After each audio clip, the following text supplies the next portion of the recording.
ko baya nan ne kai kai wannan irin sallama haka ai irin wannan sallaman ai da kake yi yanzu gashi akwai wani kaza na da take kwai ka ta da ta fasa kwai guda daya kaga yanzu ina ce maka ka biya ni sai ka ce ina ku ce wa'annan malamin ba adalci gare su Allah gafarta mala ya kai abu lafiya lau ya gida alhamdulillah tashi to ya kai ai abin da yasa na zo gare ka yanzu so nake yanzu na zo na ji a ake raban gado yawwa ka san ku malamai haka ne to ai raban gado in aka ce maka malam hudu daura aure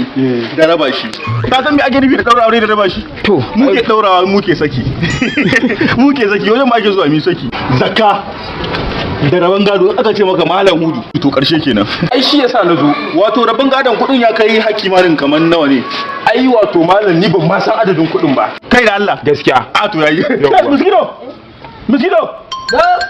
ka ji ko ka ji irin yaro wallahi yaron dan iska ne almustafa na samai amma da ke iskan yaro ne wai sunan wani dan kwallon ne haka lafiya yawa to ne zan tafi unguwa ka ji ko ka ce maladidi wannan tukunyar da ta daura na kanzan da aka daura ka ce da faɗa shi a yanzu kun wuce wannan kaji ko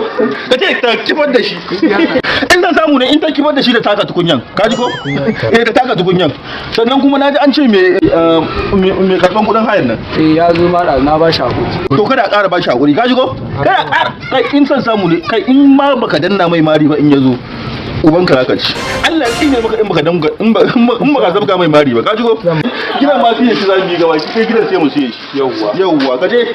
yawwa Allah ya tsare to shikenan yanzu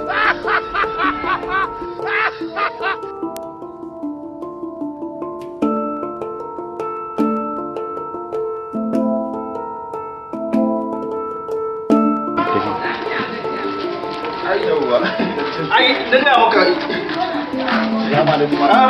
ya kai ana ganin ka kwana biyu wallahi malam an ce sai zuwa gida kake gana ne ma wallahi kuwa na san matsalar ka wallahi na san matsalar ka kowa ba sai ka faɗi an ba kuɗi da kake bi na 100 ba haka bane to kuɗin ka naira 100 suna nan suna nan ka damu 100 za a baka an yi ma misalin bayan magariba ka zo gida ka karbi 150 ni zan ma ƙara ka ce kuɗin sun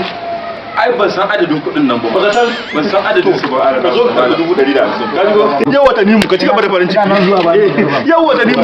a ci gaba da farin ciki da nimu ka ta farin ciki kai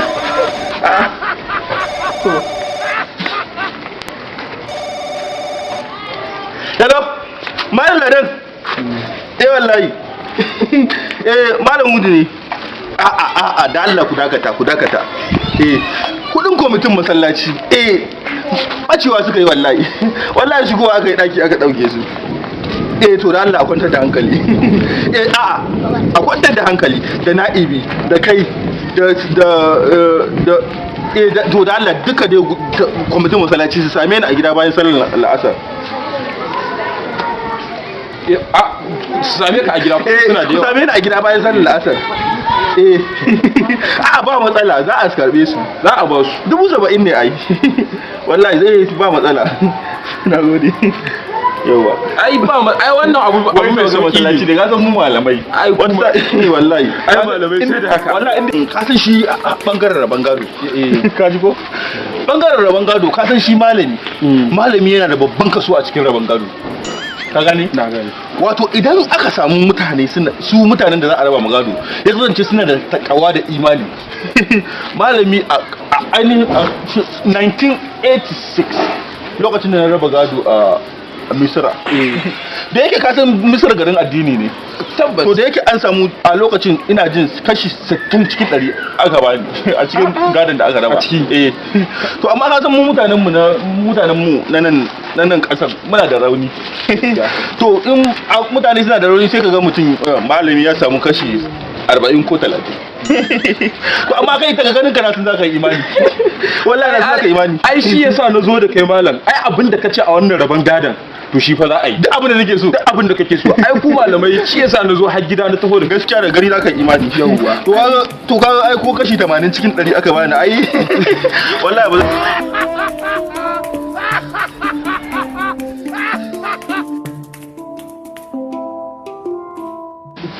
ai na gaya maka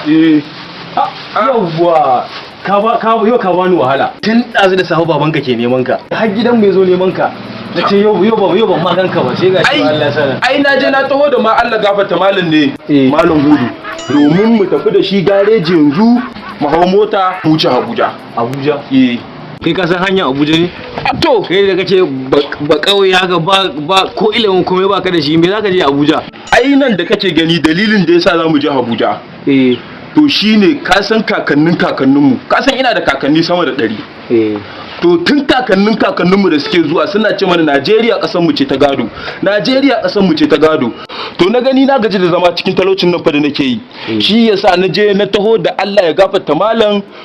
hudu kenan akan mu je ya raba mana gadon kasar nan ka san in dai akan raban gado ne malam hudu karshe ne kan kadne a garin nan idan ya raba mana gadon kasar nan ya bannawa sai in ibo wani abu shi ma sai in bashi nashi